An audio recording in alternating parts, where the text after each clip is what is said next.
I thought that if the house in L.A. had sold, they could disappear for years on the proceeds from that alone. But when I got closer, I saw it was only a piece of mail for Andrea. Terence must have saved it for me to forward. No one left paper notes anymore. If you wanted to leave something for someone to find, you did it digitally. Other unfinished communication, Addie had called it. Terence hadn't told her what kind of communication, but I thought it had to be personal. Notes to family members and friends. It was only the events of recent months that made me think it was possible Charlie could have written to me as well. Sometimes you could hope for an outcome so intensely that it led you to break your own rules in order to produce it.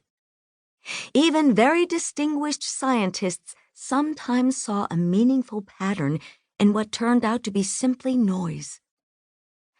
Terence had probably taken Charlie's phone from Simi once he found it. If that were the case, I would leave immediately. I wasn't prepared to search his bedroom. There was a small chance, though, that he might have gotten what he needed from the phone and then put it back wherever Simi had hidden it for whatever comfort it might supply her.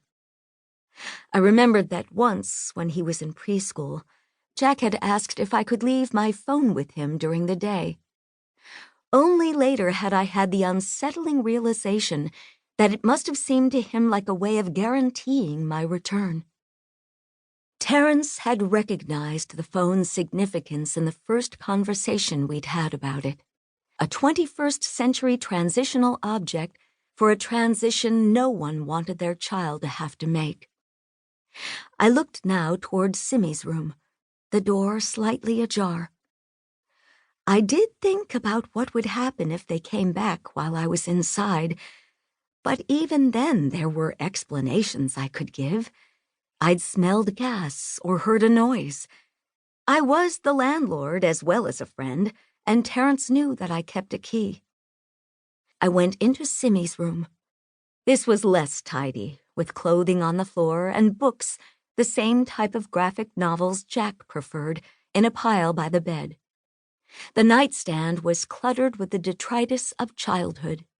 Coins, a crystal rabbit, hairbands, pencils, a pink rubber caterpillar, a deck of Uno.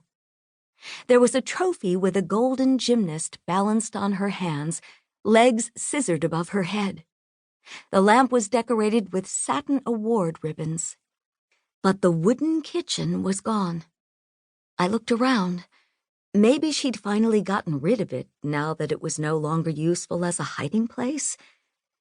As I was standing there, the room lit up suddenly. I whirled around, but it was only a car passing. Its brights swung across the ceiling and down the wall, illuminating for a second the little gold figure, the foil printing on the ribbons. I should have left then, but instead, some instinct made me open the closet door. The kitchen was there in the back corner, shoved underneath a row of dresses. The hems rested on the 4 burners with their rings of painted blue flame. I opened the oven door, and there was a shoebox full of old papers, schoolwork, drawings, a rubber band bracelet. At the bottom, I felt it. The size and shape immediately recognizable. As a last layer of defense, she'd stowed the phone inside a sock. Not her own, but a woman's trouser sock, thin gray silk. The phone had been charged recently and had 68% of its battery.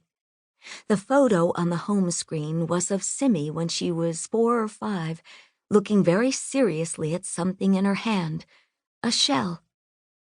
The date and time were correct, February 25th at 10:20 p.m. But the top left-hand corner said, no service. The Wi-Fi, however, was connected.